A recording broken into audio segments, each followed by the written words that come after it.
And hello and good morning. I'm David Boles, and this is Boles.tv, B-O-L-E-S dot, a T and a V. And we're hearing noise from somewhere. I'm hearing myself speak to myself. Oh, it's the old television. Well, since we're making noise, let's just check and see if this is actually the right thing that's going on with the sound and see. I'll tell you what's going on, but now I have to turn down the sound switch.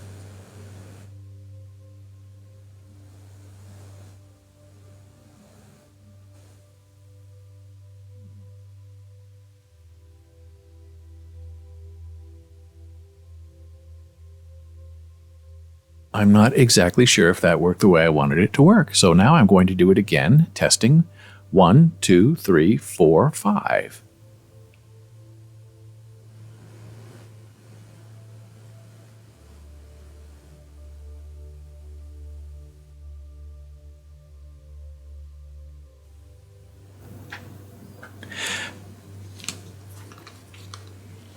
Well, it's hard to know if it's working or not. It appears to be working, where my sound is in sync with my voice. If it's not, let me know in chat, or find some other way to let me know. You can email me, david@boles.tv, and we are here Monday through Friday live, as best we can, Monday through Friday at 9 a.m. We think we're live, but maybe we're not live.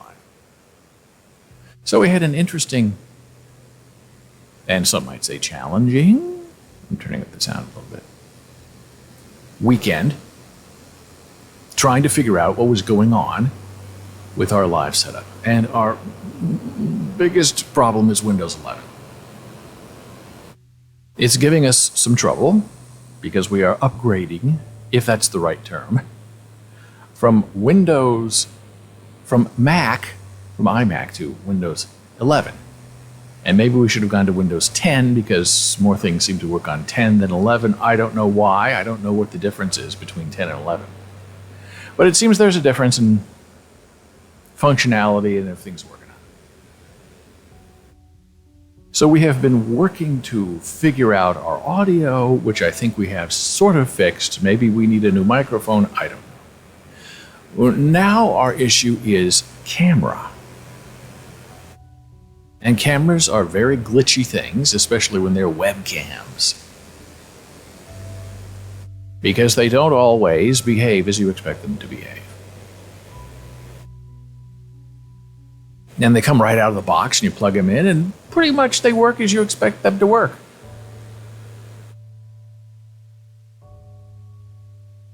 However, sometimes they don't work that way. And you have to figure out ways to manipulate them so the settings you set stick. So there are basically two companies that do streaming webcams that are widely popular. And popularity is important because that means it's supported in communities and technical support online if you're looking for help.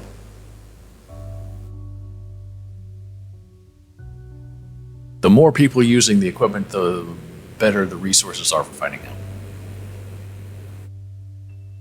So we were using an Elgato face cam. I liked it. The color was right. You just plugged it in. It pretty much worked. It was effective. And we used that for about 4 months, and then we did upgrades, and suddenly, in one of Jana's streams, everything was glitching. I mean, like in slow motion glitching. It was like some kind of monster. And so I think, well, what is that? So we figured out that it was the camera. So we switched cameras, and then everything was okay. We went back to our Logitech Brio. And then the Brio started misbehaving. And we don't know why.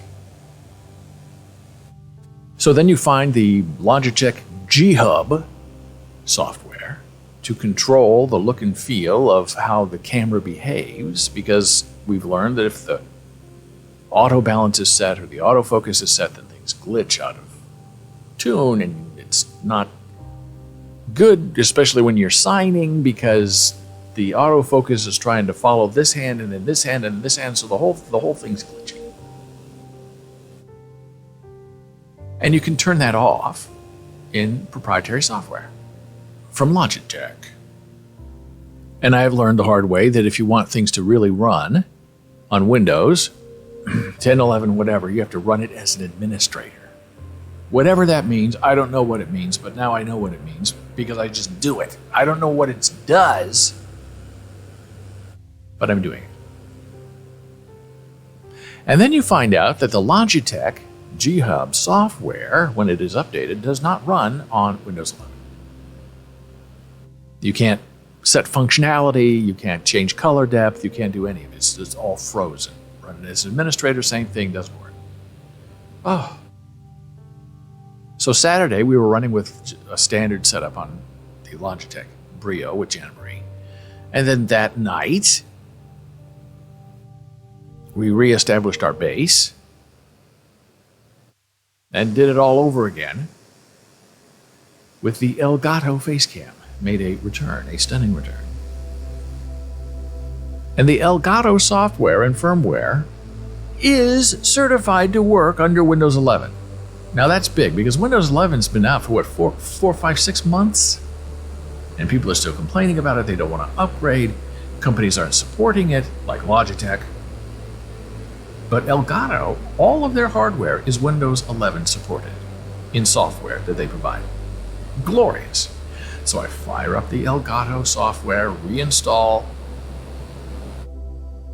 and you can actually, running as administrator or not administrator, but you run as an administrator, you can change the look and feel of your camera.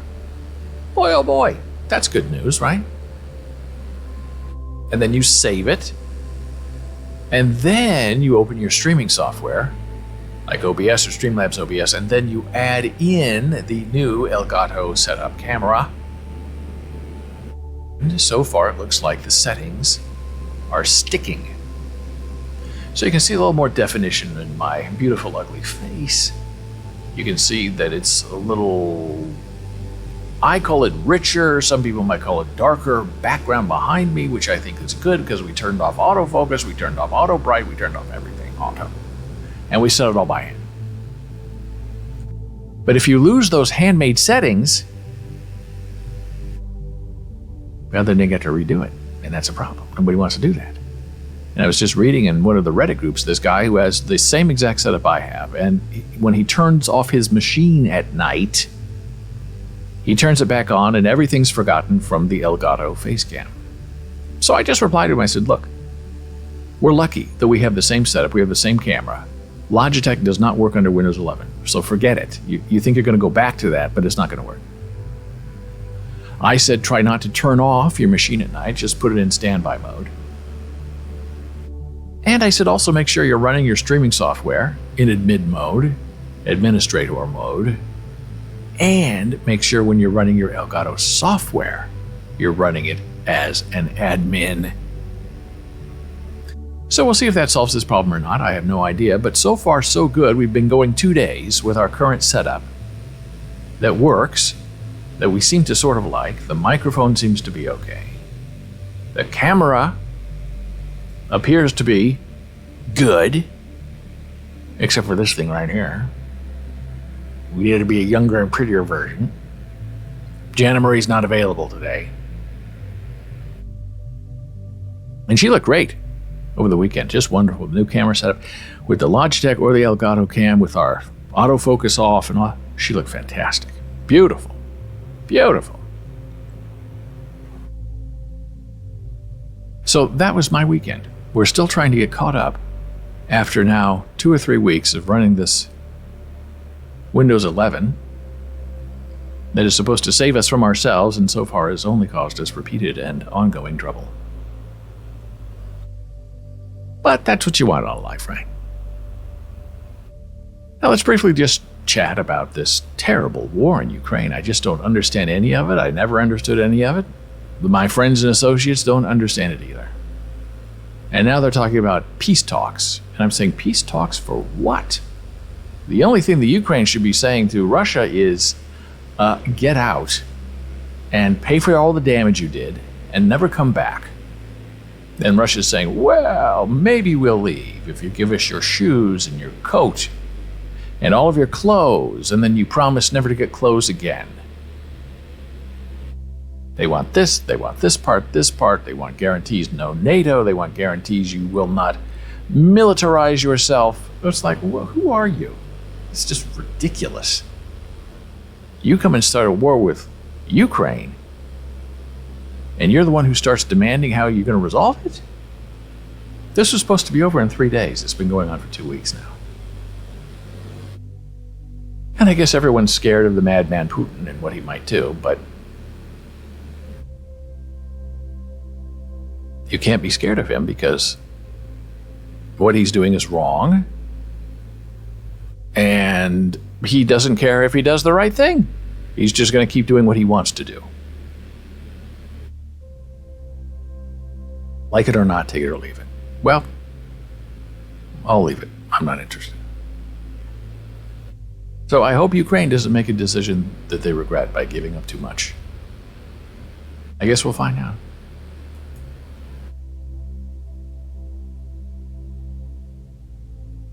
Now, when I pulled this up last week, this is our favorite browser look. It went a little wonky.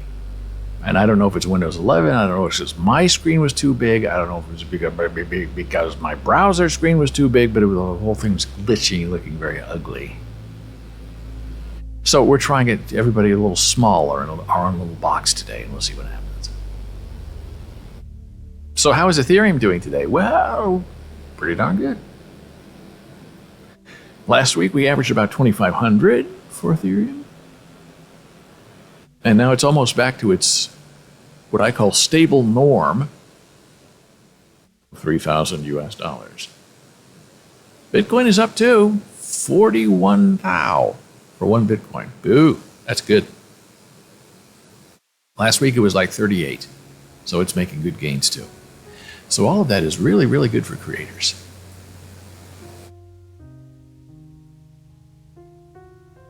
How's the gas going?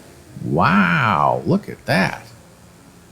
Last week our highest rate was $125. So you're buying a $30 NFT. And in order to get it into your wallet, you have to pay a gas fee of $125. Now look at this. Gas is $1.60? $1.78 for Ethereum gas. That is absolutely 100% delightfully shocking. Now this week there's supposed to be a whole new update to the Ethereum setup that's supposed to lower gas fees dramatically and decisively. And I'm all for that. Pennies is what they say it will be. So we look forward to taking a look at how all that's going to work.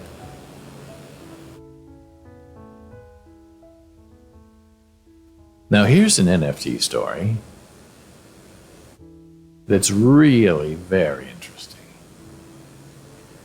Somebody borrowed 5 bored apes, borrowed, didn't buy, to claim $1.1 million of ape tokens. Now, is this legal or not legal? Well, I guess we're going to find out. An unknown user took advantage of the way the ApeCoin airdrop worked last week to glean $1.1 million worth of it for themselves. And how do you do that? Well, they used a flash loan to borrow 5 Bored Ape Yacht Club NFTs, while also claiming the airdrop and repaying all the NFTs in a single transaction.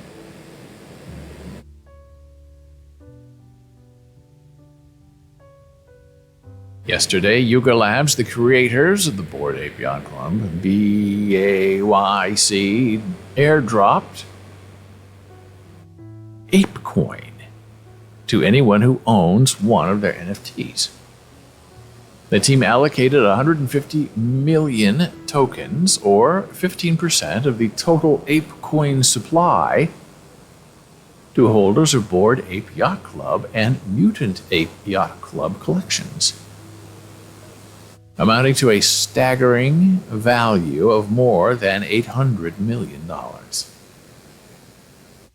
Each Bored Ape Yacht Club holder got 10,094 tokens, valued anywhere between $80,000 to $200,000. So now that's interesting, because these Bored Ape Yacht Club NFTs were selling for a while like $200,000, $300,000. So if you bought one and then you got the airdrop, you made half your money back. But this is where it gets interesting. Somebody found a way to claim the airdrop using NFTs they did not initially own. They took advantage of the specific way the airdrop works to carry it out. And it was very effective in that it netted them more than $1.1 million in ApeCoin. Here's how it worked. It's just fascinating. You can't stop reading because you're thinking, what in the world is going on? The trick was that the ApeCoin airdrop was not handed out based on a snapshot of who owned which Bored Ape at a specific time in the past. Instead, it was claimable by anyone who owns a Bored Ape at the point of claiming the airdrop. So if you gave somebody your Bored Ape and you hadn't already claimed the tokens, they would be able to claim your tokens. This meant all the person had to do was get a hold of some Bored Apes that hadn't had their tokens claimed yet, and they would only need to be in possession of these apes for a brief moment to claim the airdrop. In fact, they could be handed back straight away. So what happened? Well, for this maneuver, the person started by finding a vault that contained 5 Bored Ape NFTs, which hadn't been used to claim the airdrop. A vault is a way to tokenize an NFT or a set of NFTs. What happens is you take a group of NFTs, put them in a vault, an online vault, a wallet vault, software vault, and then you create a token. That token can then be staked to earn token rewards, or it can be sold representing part of the value of the collection of NFTs. Anyone who owns enough of the tokens can redeem them for the underlying NFTs. So the vault, let's see where this vault link takes us, if we dare.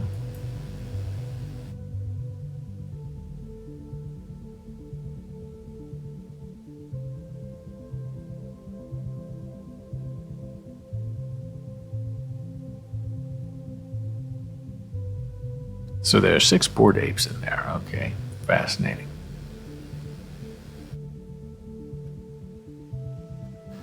The vault was created on a protocol called NFTX.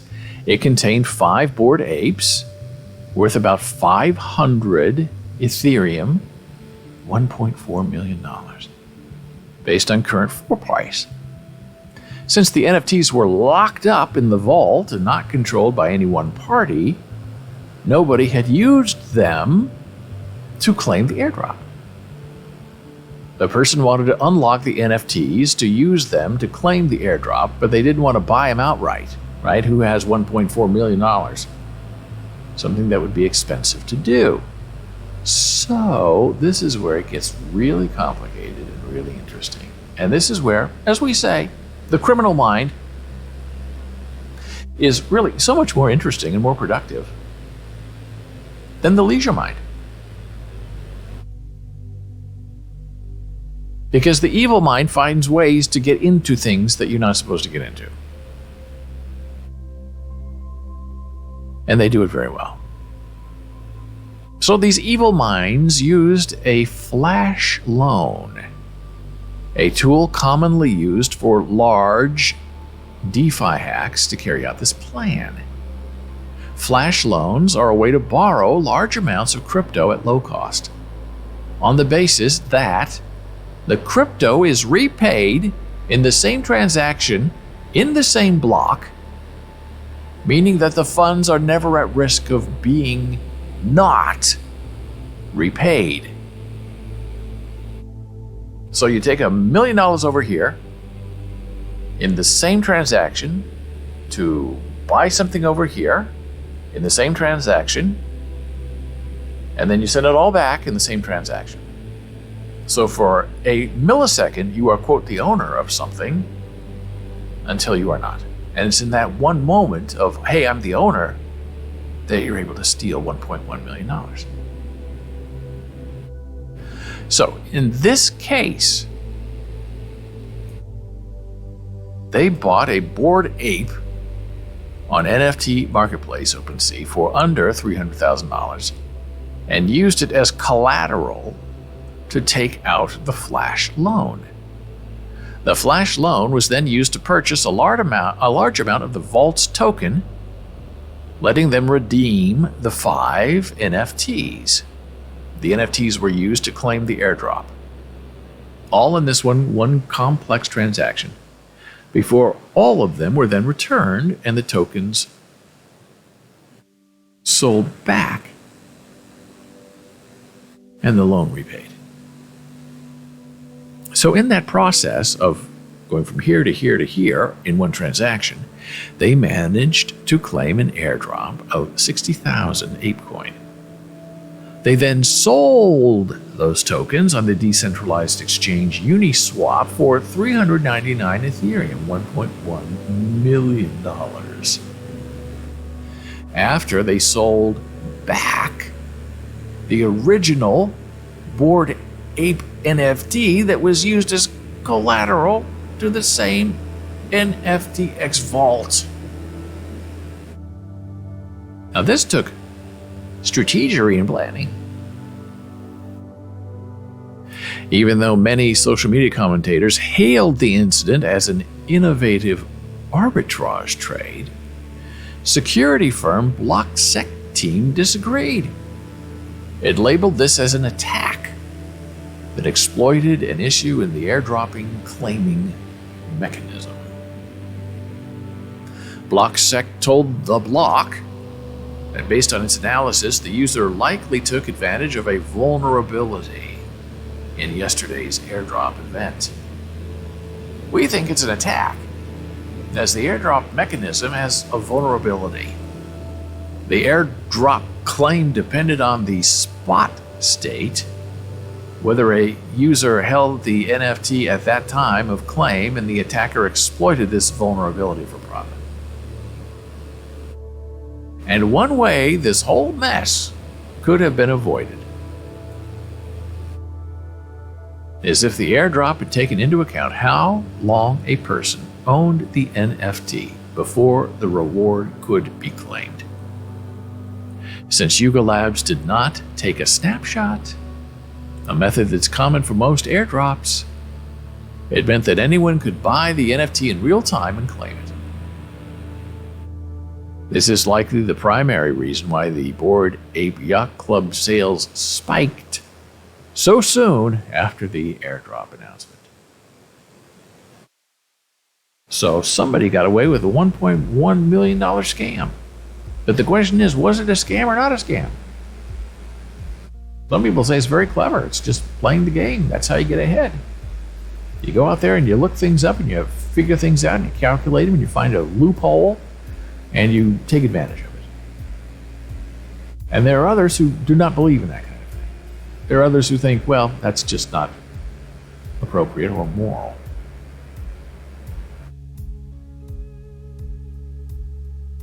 But in order to play the game, you got to have that scammer had to have at least $300,000 to start it all off to initially buy that initial board ape.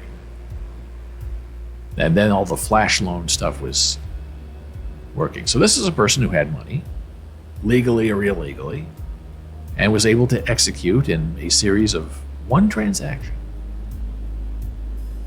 all of these triggered events. Will it happen again? I hope not. I hope people will figure this out. Because the money that that person got belonged to the original owner of those 5 bored apes. And now they can't claim their ape coin. And we'll talk a little bit more about this and other NFT issues in just a moment. But now we're going to take our very first blood pressure break of the day. And I will see you momentarily.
Well, we are back from break, and where our testing continues.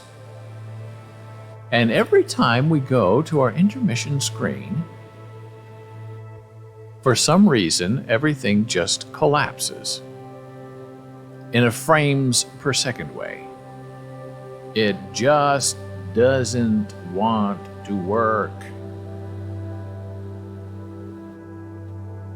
And I don't know why. Now we're back and we're streaming at 60%. We're not dropping any frames. We just got an alert. Is it the same alert?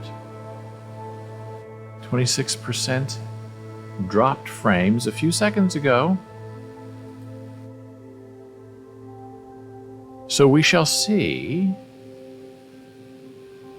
if we go to our Be Right Back screen instead of our intermission screen, if things get better. Because just testing when I came back, I could see, my gosh, our frames per second dropped to 24 instead of 60. And that is very bizarre and very, very concerning. So maybe we'll just use the Be Right Back screen. We'll do it on our next break and see if it makes any difference. But so far, so good. Now that we're back. And you would think that this would be taxing with this big HD vision we have going on here. This thing affects microphones and cameras in very odd ways. It all just explodes. So, and you would think that maybe this big browser would also give us trouble. Now maybe I should play around with this a little bit and see if we have any trouble with this. It's okay for now, but I do want it to be a little bit bigger. Do we experiment? Well, we might as well. It's Monday. So we'll make that a little bit bigger. We'll pull this down to here. Yeah.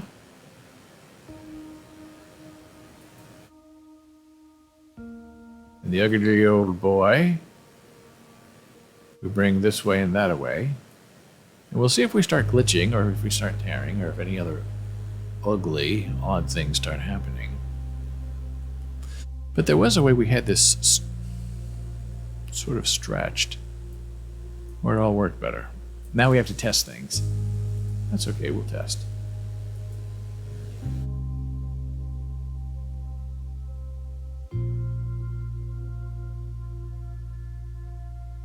We're not hearing it.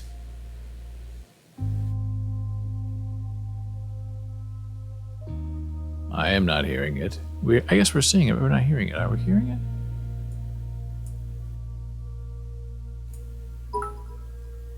Oh, there it is. Sort of. Weird. Again, I don't know why. Hearing that out of our regular speakers. I don't know what that's about.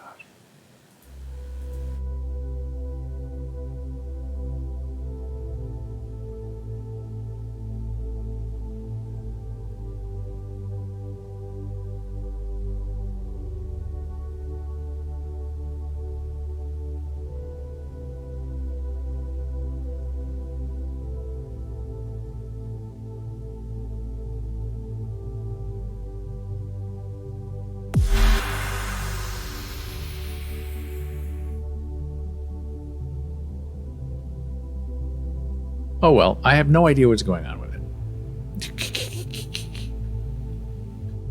Which is nothing new. So we'll leave that. Here, I'll do a little test. Our chat thing to see how this works. Okay, that's okay there, I guess, even though we're a little bit bigger. A little bit bigger and a lot uglier. Let's just put it that way. Let's be fair about the whole thing. And there our pinned message. Oops. Our pinned message is pinned. Looks okay.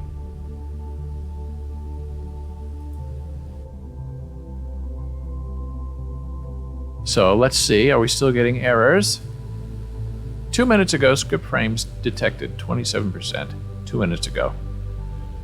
I don't know what's going on, and I don't know why it's going on. We're looking at our stuff on the big TV. Slightly jittery. I don't know why.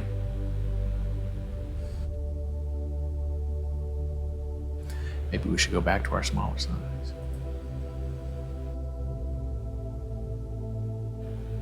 This is what happens on a Monday, right? It's called fun. We're all in it together. In the long run. In the fun run. Now I'm looking at myself at the big TV again. See if we're glitching. Yeah, it's glitching a little bit. I don't know why.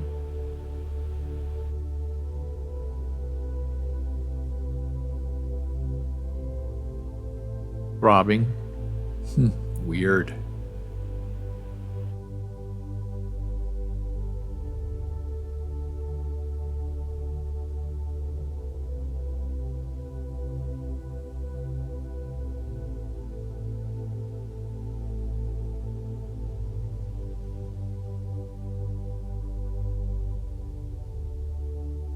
Okay, that showed up. Sort of. We're doing another little test.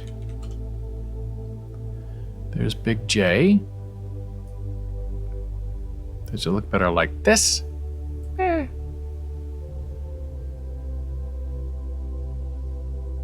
Who can say?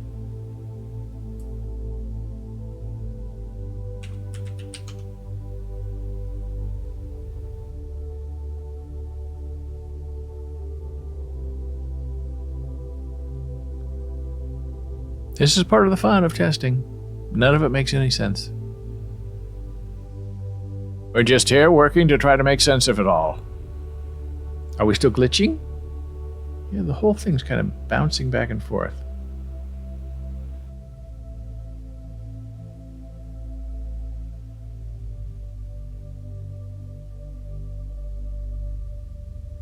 On the big TV, on the small screen, it doesn't seem to be doing it. I'm going out of frame one more time.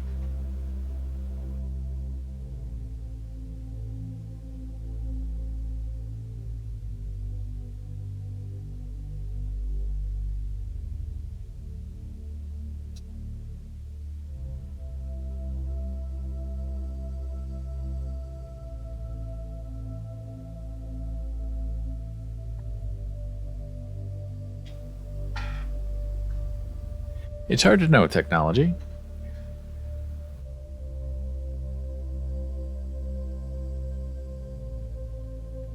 Well, maybe it's just the Apple TV that's glitching. Though we had a lot of trouble with Apple TV the past couple of days, and the whole morning the Twitch app wouldn't even start. But it's starting now. So continuing on with Bored Ape Yacht Club, we continue on with the interesting information that the owner of the whole thing wants to use IP ownership rights to open a restaurant, aka Bored Ape Yacht Club Restaurant.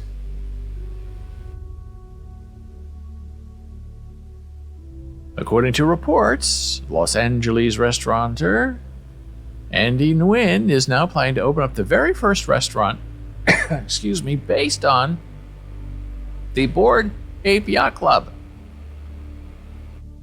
Nguyen hopes to show how the marketing potential of the Bored Ape Yacht Club and NFTs can translate into the real world with his venture. Known for creating exciting foods, okay.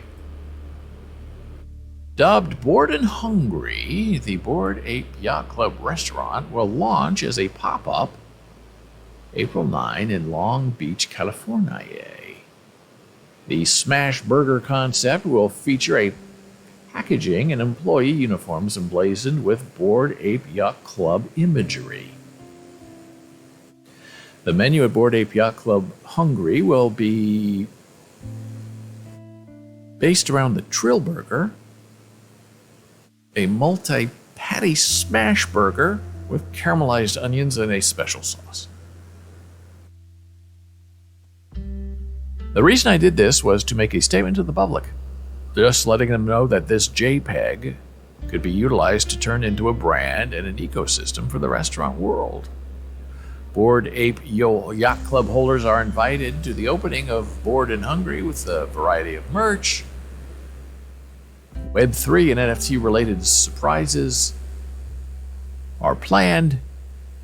Hopes to have a Bitcoin ATM machine at the restaurant and is looking into accepting cryptocurrency as a form of payment. Here's the rendering for the packaging set to be used at Bored and Hungry, April 9. Bored Ape Yacht Club. Now, this is very interesting because IP means intellectual property. And up until this moment, if you purchased an NFT, you did not own IP rights.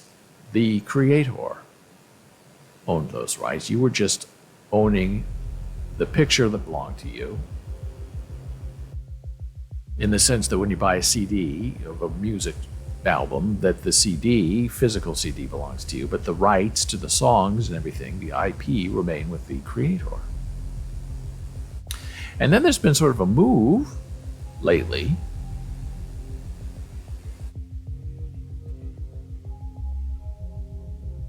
for owners of NFT, like Bored Ape, that the people who buy it have the right to use that image as they wish, that the whole thing belongs to them. And that's very interesting and innovative and breaks all the rules about what intellectual property means and how it works. Now, some people would argue, well, if you're paying $300,000 for an NFT of a Bored Ape, then you sort of have the right to use it how you want to use it. And I'll share an example of someone else who's taking their Bored Ape from the Bored Ape Yacht Club. Oh, now we're losing frames again.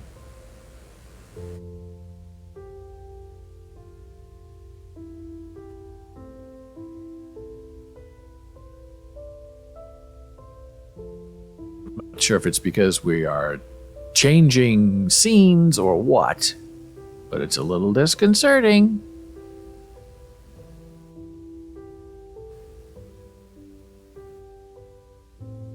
Is this one. This is Sabat. And there is a Bored Ape, and that is his Bored Ape.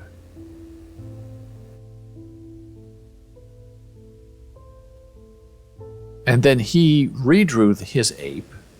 I don't know if it was given to him or if he purchased it. And then he makes his own version of that Bored Ape with all the Sabat drawings around the skulls, the pretty women, the bear in the background, and resells it as a new piece of artwork from Sabat.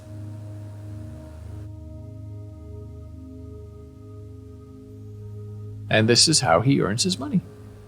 And it's very interesting.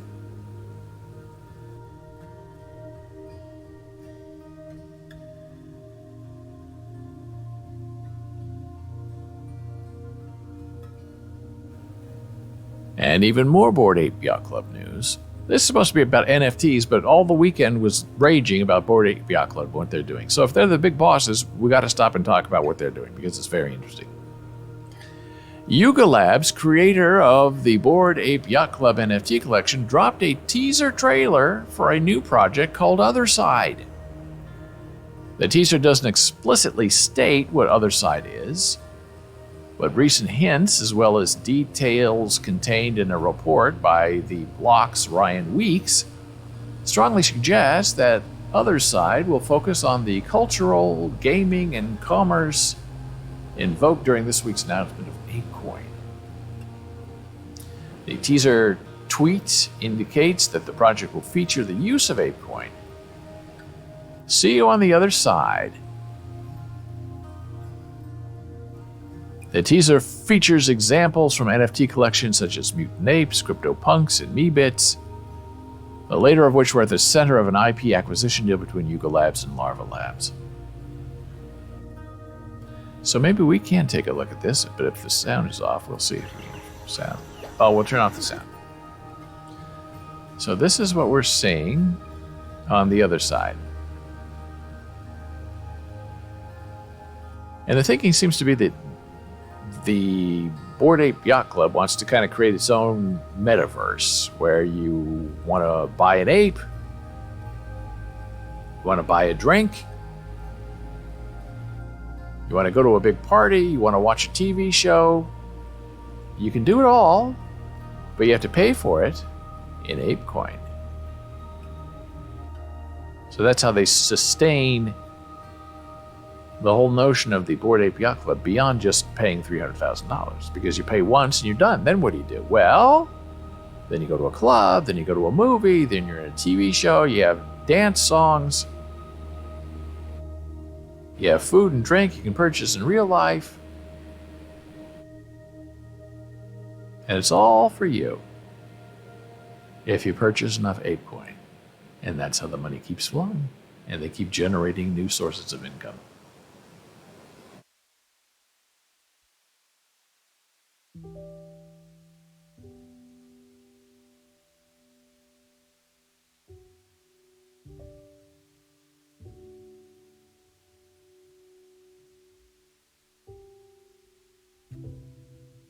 I don't know if Other Side is part of the metaverse or if it's going to be its own thing. And here's another opinion on the apes getting richer and richer and more cringy, as they say.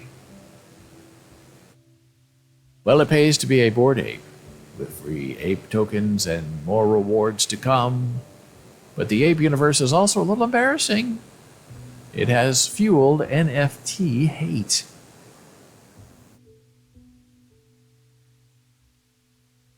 Have you heard? NFTs are dead. Again, interest in NFTs in the metaverse is falling fast, reported in Forbes last week.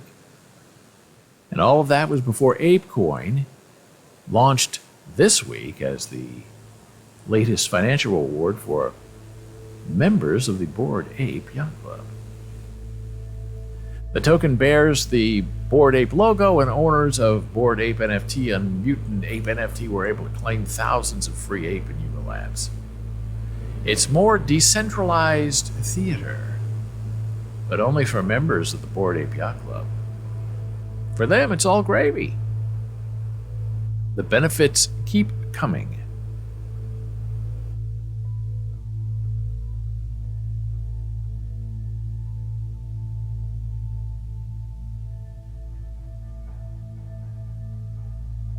The ape coin, which boasts a market cap of $3.7 billion just 2 days after it started trading, and more benefits are on the way.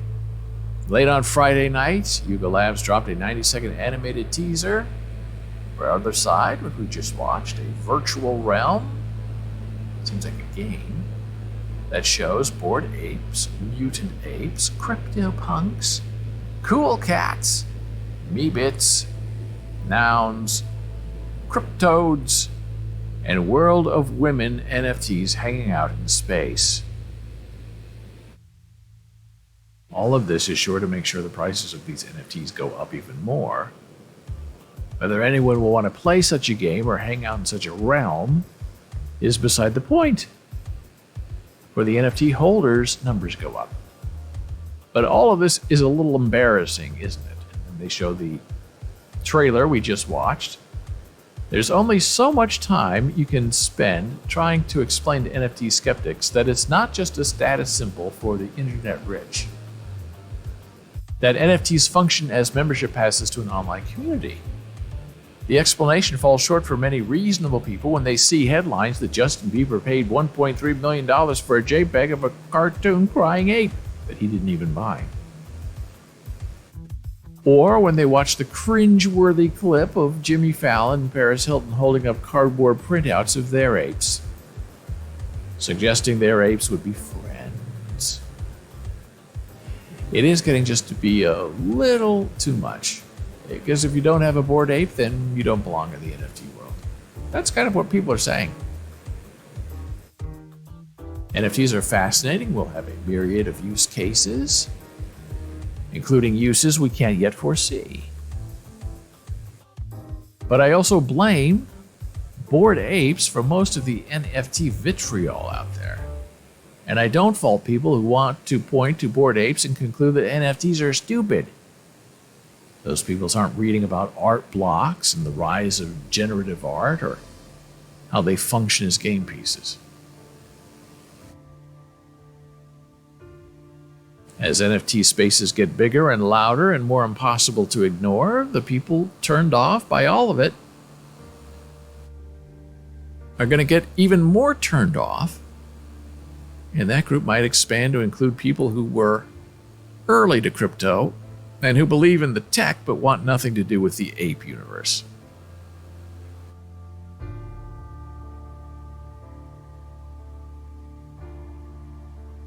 And on an interesting closing note, Time magazine, which is completely irrelevant now, has decided to release its first ever full magazine issue as an NFT. Time announced the release of a full magazine issue that will be available as an NFT. I've looked for it, but I couldn't find it. The latest endeavor from the legacy publication will mark the first time any digital or print publication has released an entire issue on the blockchain.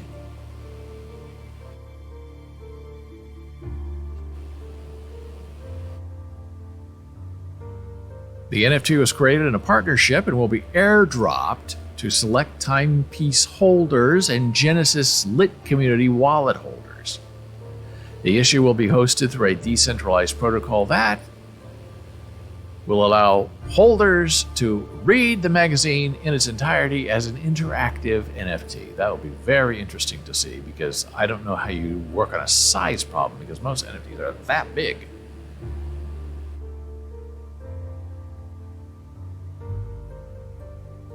The team was inspired to create this project as a result of the success they saw with the airdrop of Photo Vault, the first ever photo book published to the blockchain. In this instance, we figured publishing the first ever interactive issue of a magazine to the blockchain, not to mention one that features Vitak Buterin on the cover, and within the issue would be a special treat to those dedicated community members who own all of our signature collections. So watch for that.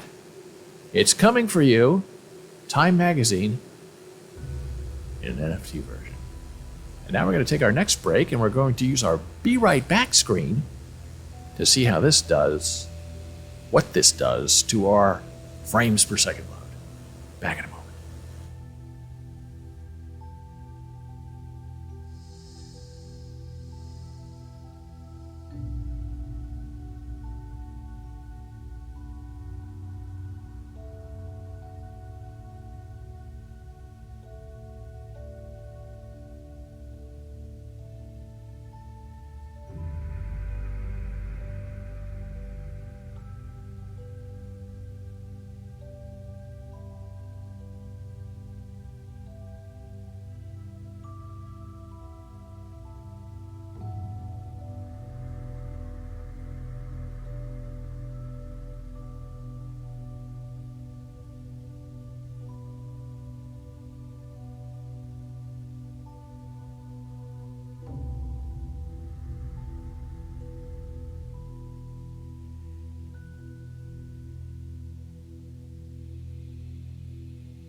And we are back. I'm David Boles. This is Boles.tv. BOLES.TV.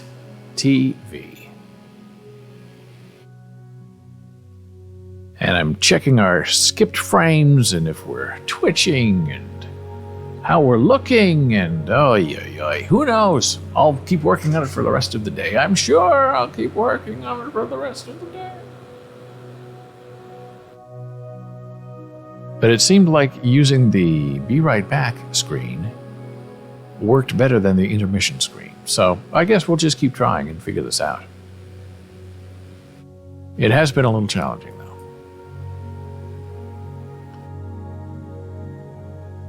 So we've talked about the Metaverse before.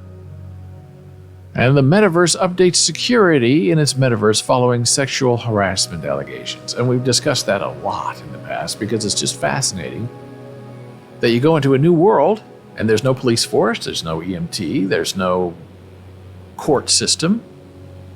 You just hope that the gods of the universe in which you are entering are kind and humble and there to help you. And it seemed for a while that the gods of the Facebook Metaverse were not there to protect people. People were being assaulted in the Metaverse as if they were in our real universe. So, Facebook announced new security features for its virtual environment Horizon Worlds and Horizon Venues. It's an update of measures that the company, the conglomerate that we know as Facebook, has taken after a series of complaints of sexual harassment in the Metaverse. In February, Meta launched, for the aforementioned virtual environments, the function Personal Boundary, which translates as personal limit. That feature prohibits avatars from getting too close to each other. There is a preset minimum distance to avoid unwanted interactions.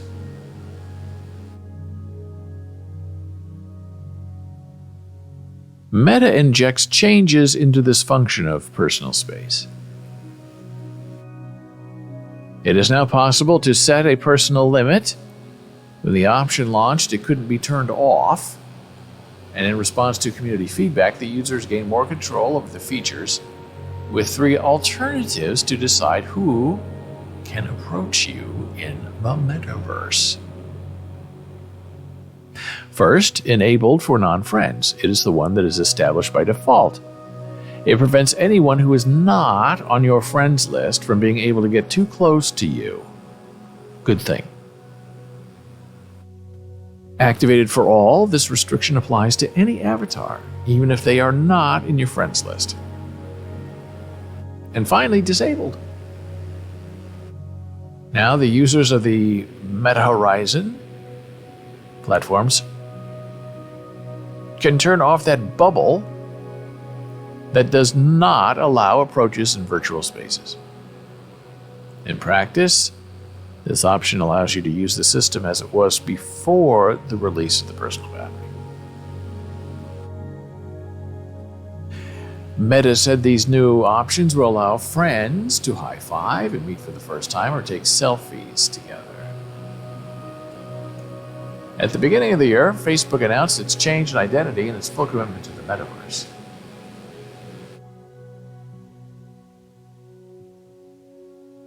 And 2 traumatic experiences in the virtual environments managed by the California firm captured attention.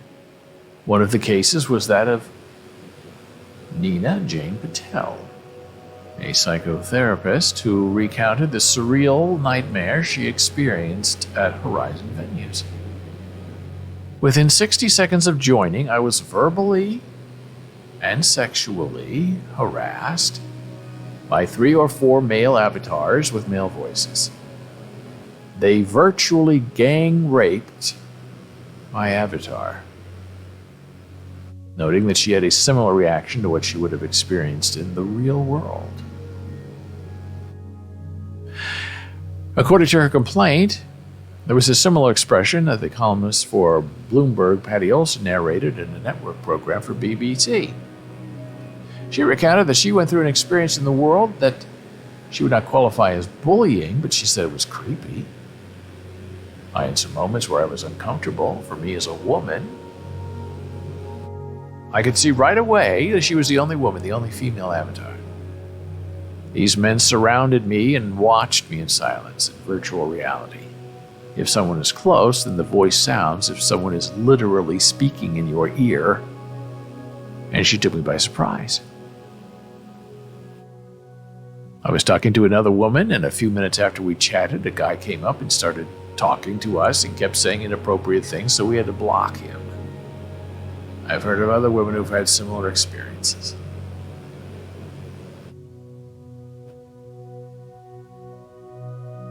The moderation of virtual spaces is not trivial for Meta. In October, made comments to a virtual reality project acquiring its new identity. If they plan to make large investments in the metaverse, then they need to avoid negative experiences. Absolutely right.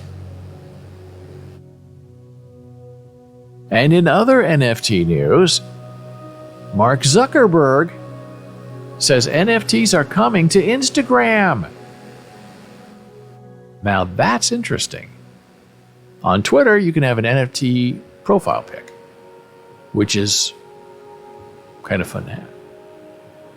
So maybe these other companies are going to start catching up, getting on the NFT train. Who knows? Don't get left behind. We're working to bring NFTs to Instagram.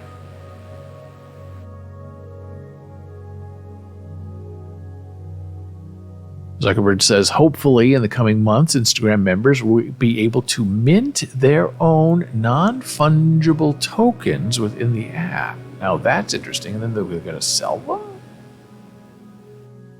Meta was working on plans for Facebook and Instagram members to be able to display their NFTs on their profiles. Now that is what Twitter already has. And they were talking about that in January for Facebook and Instagram. Meta did not immediately respond to a request for more information on Tuesday. In October, Facebook changed its name to Meta to reflect its focus on the Metaverse. So that is going to be very interesting if somehow we're able to get NFTs on Facebook and Instagram. I mean, we should. Why can't we? If we can have it on Twitter, we should be able to have it here. In other news, the efficacy of a fourth dose of COVID-19 vaccination. Oh, we're losing our frames per second again. And it's every time we change to a new tab, things get very wild and very wonky. And I don't know why. I don't know if it's a good thing or not. I guess we're going to find out.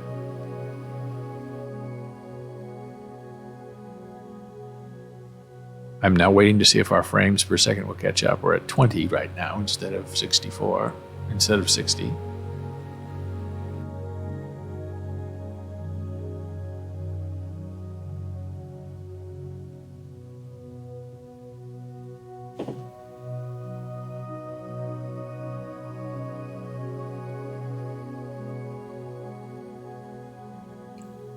Sometimes you stop moving and catches up, and now it's caught up. I don't know why. The efficacy of a fourth dose of COVID-19 against Omicron. Now, this is a very heavy study by the New England Journal of Medicine.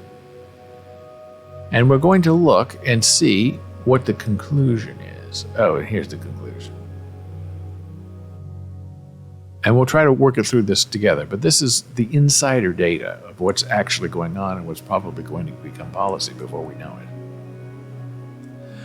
Our data provide evidence that a fourth dose of mRNA vaccine is immunogenic, safe, and somewhat efficacious, primarily against symptomatic disease.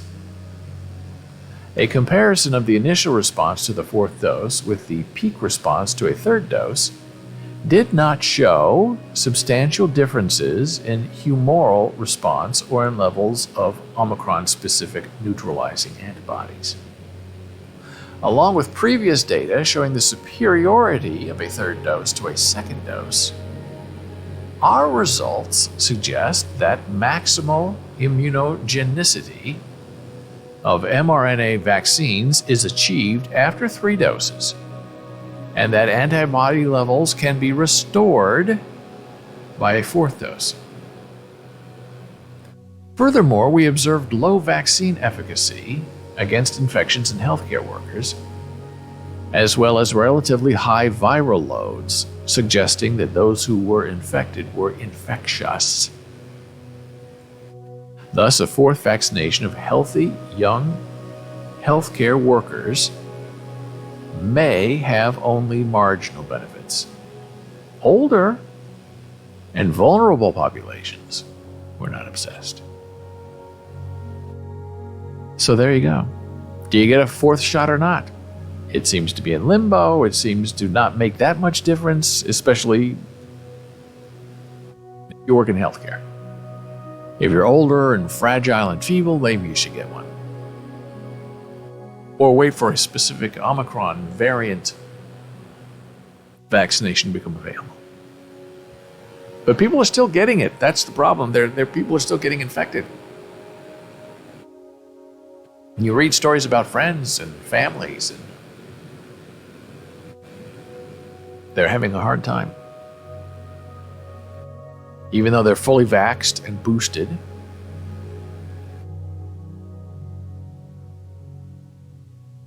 they still get sick. And one guy said he was sick for about 2 weeks straight. And his doctor said, yeah, you're lucky you had both shots and you were boosted and you still got sick. Because if you hadn't had any of that, you would be in big trouble. Meaning that he probably would have died.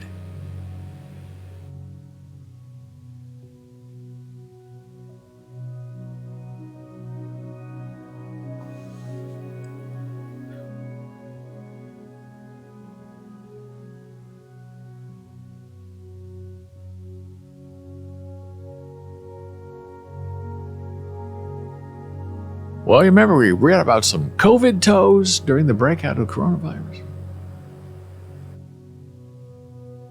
Study adds to evidence suggesting that SARS-CoV-2 infection doesn't cause an inflamed toe condition called chilblains, but it doesn't close the door. You remember we saw all kinds of pictures about COVID toes. It was fascinating and sort of scary. In March 2020, just as COVID-19 cases began to surge in Boston, Massachusetts, Esther Freeman noticed something peculiar, a deluge of people with discolored toes requesting appointments. Freeman, Director of Global Health Dermatology at Massachusetts General, had seen these kind of toes before. The itchy red and purple patches are classic signs of chilblains, a skin condition that typically appears in cold weather. But usually she would see 1 or 2 cases each winter. Suddenly I was seeing 15 to 20 patients a day with this. Intriguingly, the surge seen by physicians around the globe seemed to coincide with the rise of the COVID-19 pandemic. Yet, when physicians examined people with what the media began calling COVID toes, most did not test positive for coronavirus. And scientists were stumped, and they've been looking for answers ever since.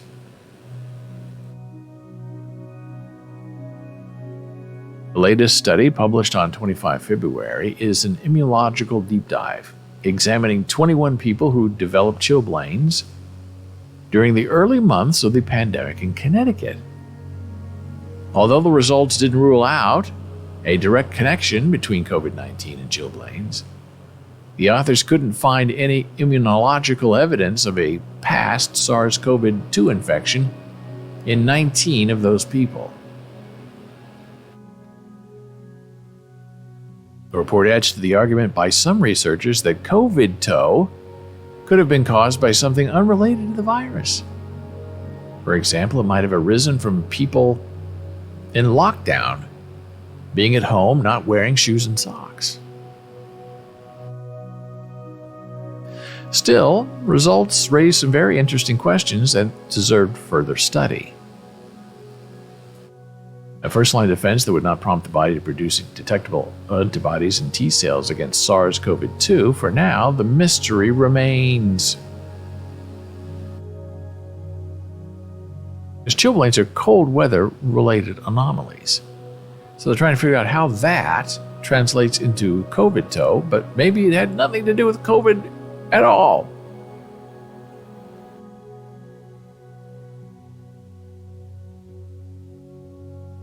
Previous studies have examined whether people with chilblains had been infected with SARS-CoV-2 by taking tissue biopsies and staining the samples with a dye that identifies parts of the virus. They tried the stain and found that it had stuck to some of their tissue samples, but they also tested the stain on random tissue samples collected before the pandemic, when the virus was not in circulation, and found that it also marked those as well. Our study suggests there may be a lack of specificity in that staining. So that's good. This is the scientific process. You see something happening, you say we're in the middle of a pandemic, maybe the pandemic caused it. No. Let's go back and see and test the chilblains. Okay, they're testing positive. Well, let's go back before COVID and test those tissue samples we have from before we even knew what COVID was. And those samples are also testing positive. So something weird is going on. But it's good it's being studied, and it's wonderful that it's being found out, because we need to know what's going on with our toes. It's also possible the problem might be fading. We're still seeing patients with chilblains, but it seems to be kind of back to the old background rate, which again is also interesting because now COVID is sort of momentarily fading out. So why are the chilblains fading out? And why did they rise in the middle of COVID? We don't know. In the end, the issue makes for an intriguing scientific debate. But the answer isn't likely to alter how dermatologists treat patients. Irrespective of whether a person has COVID-19, chilblains generally go away on their own in 2 or 3 weeks. Honestly, I think maybe we can chill out about chilblains. And now we're going to take our final blood pressure break, but we're going to do a little bit of something different. We're going to test something. And I'm going to go to the Be Right Back screen. I'm going to add a face camera to this to see if that makes any difference. Okay, there I am. I'm going to add this little tiny me here so we know we're on break. We can see I'm here and there and everywhere. And we can see we're in a short break. And we're going to see if this messes up our frames per second. Because if it doesn't,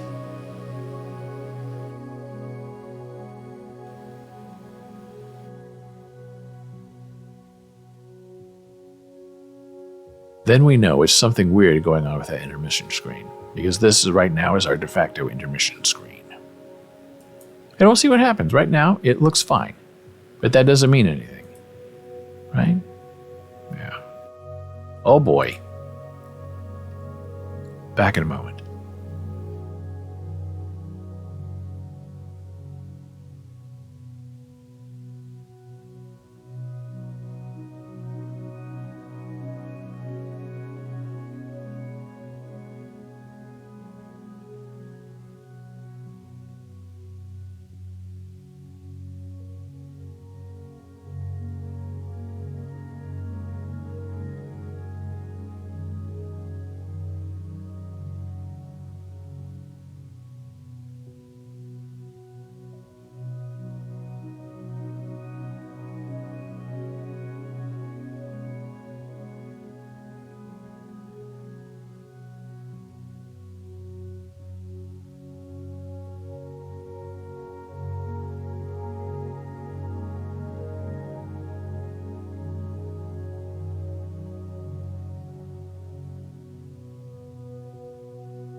And we are back from break. And I don't know what's going on with our frames per second, but it's not going very well.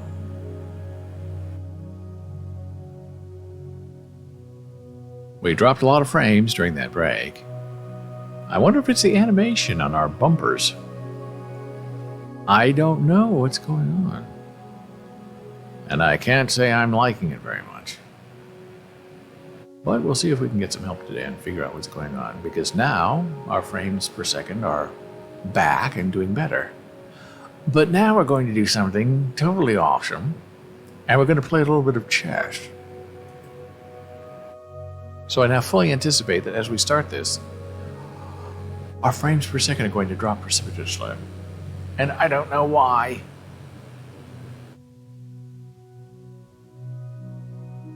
But here we go. Prepare to meet your doom.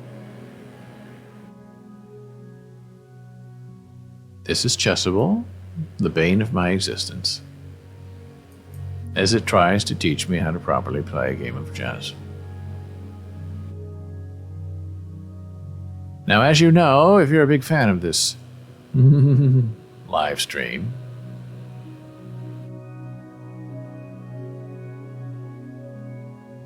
Chessable likes to teach you very quickly and at times your response. So you have to be perfectly ready to face the wrath of the timer. And here we go. The timer is wrathing. Wish I could make this a little bit bigger. I'm going to be in trouble because I'm going to run out of time, but that's okay. I'm fast. Okay, so white to play. I have two moves. Two moves to get the king, queen in session. So I want to go here, but the king immediately in check. And that's going to cause that problem, but then I have this problem, and then I also have this problem. But it's only two moves, so it can't be that difficult. But it could be. But I'm going to try this as a rook move. That did work. Now the question is, where do you go from here? Now that all the people have gone. Here to here doesn't do anything.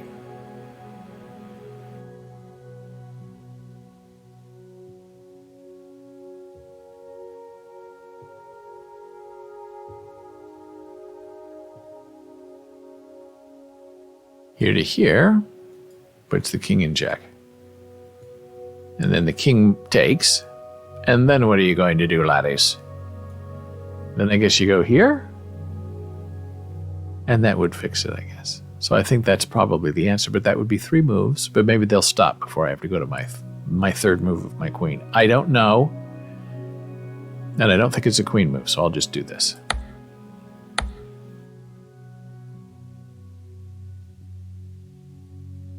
And this is the end of the puzzle. See, this is why I don't like it. Because it's skipping to the end. Because nothing's in check. I have not won the puzzle. But the puzzle is now over. Because the next move, which is going to be here to here. Here to here.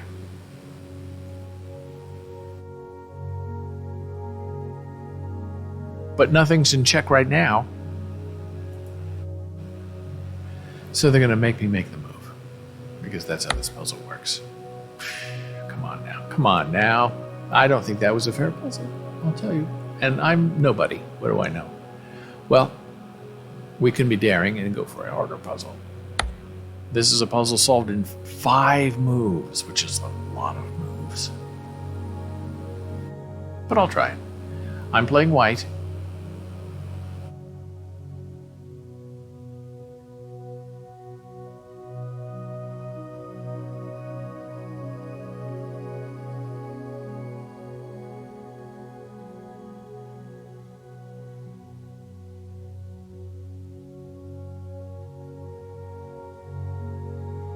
Well, it's got to be centered on this this square.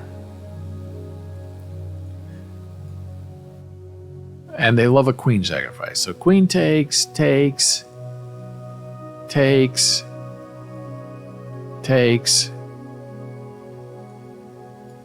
Backing up. I'm sure it's a queen. I'll try a queen move just because that's what they like.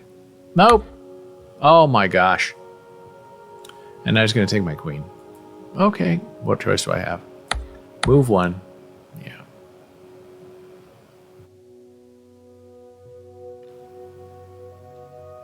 I would say go here and put the king in check and protect with the bishop. Yeah, that was the right move. Ha! Yeah. Because that pawn is now protected by this bishop. But now what do you do? Well, Davy, as Uncle Mills used to say, I believe the move is going to be here to here.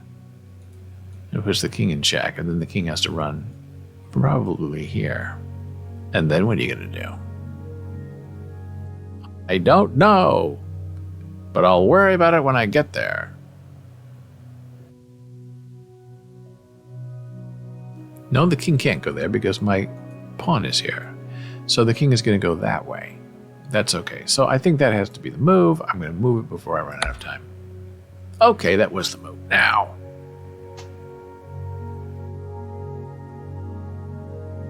I think we've made 3 moves. So that means there are 2 more moves that I have to make in order to win this puzzle. The clear, easy move is to go here to here. The king is in check. And then he'll move here. And then I move there. And it's over. I will try. Right. And then this goes here. I win the puzzle. 5 new moves. Accuracy was 80%. But I got 150 points. That's not terrible. Now, to finish our day, we're going to go do the puzzle of the day. March 21st on chess.com. Hanging by a thread. And we are white to move.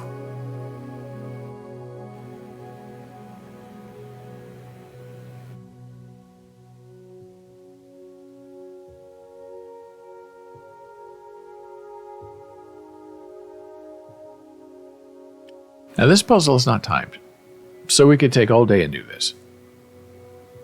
But do we dare? We just might dare.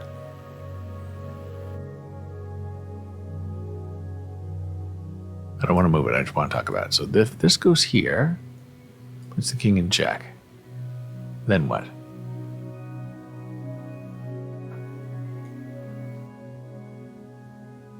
We have this, takes.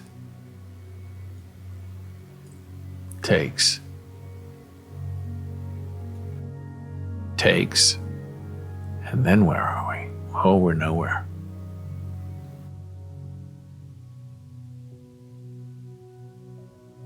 Now we could take. Whoops. Okay, we could take.